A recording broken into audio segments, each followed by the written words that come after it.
It's 3 a.m. Your eyes are open. You're staring at the ceiling, wide awake for no reason you can name, and a quiet voice whispers that something is wrong with you. It isn't. The real answer is far stranger than you think. Because for most of human history, waking in the middle of the night wasn't a problem. It was the plan. Your ancestors didn't sleep the way you do. They didn't even try.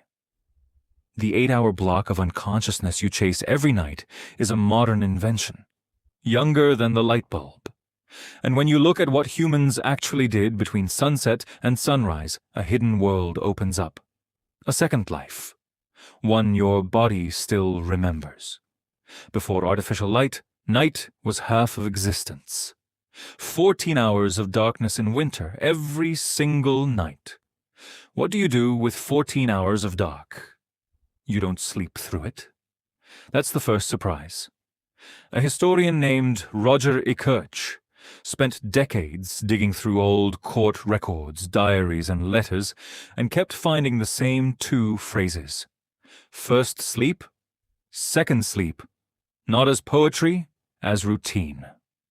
People in pre-industrial Europe slept for around 4 hours, woke on purpose around midnight, spent an hour or two in quiet wakefulness, then drifted into their second sleep until dawn. Ikirch found over 500 references to this pattern from ancient Greece to 19th century farmhouses. Nobody explained it in detail. You don't explain things everyone already knows. So what happened in that midnight hour? Almost everything. People prayed. They talked in the drowsy, unguarded way you only talk in the dark. Couples had sex, and doctors actually recommended this window for it. They tended fires, checked animals, interpreted their dreams while still warm from them. Your ancestors had a nightly appointment with their own minds in the quietest hour of the world. Modern life deleted it, and you never noticed it was gone. But go back further. What did humans do at night on the savannah with lions in the grass and no doors to lock? They gathered around fire. An anthropologist named Polly Wiesner lived with the Jew/Hwanzi Bushmen of the Kalahari and recorded their conversations. Daytime talk was practical, complaints, gossip, who owes what.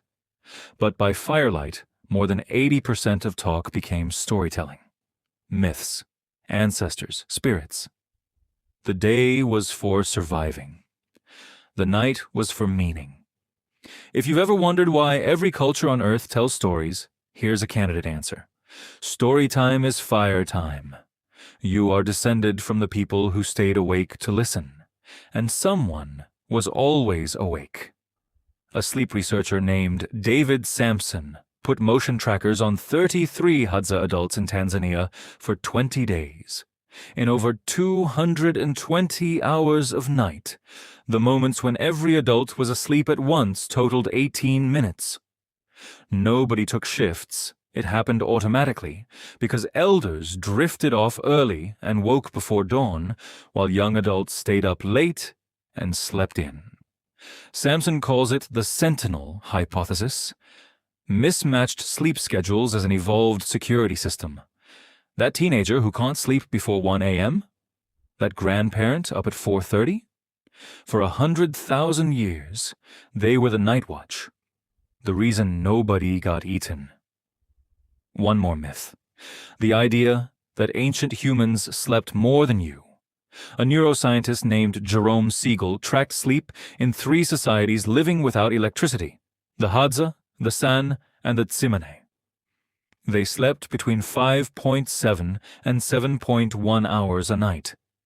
Less than many Americans, and in 2 of the 3 groups, there wasn't even a word for insomnia. The condition that torments a third of the modern world barely exists as an idea in societies that sleep on the ground. Maybe the epidemic isn't broken sleep. Maybe it's broken expectations about sleep. Because here's what killed the ancient night. Light. In the 1990s, psychiatrist Thomas Weir put ordinary modern people in 14 hours of darkness every night. Within weeks, something old woke up. Their sleep split in two. 4 hours, a calm hour of waking, 4 more hours, first sleep and second sleep spontaneously reappearing.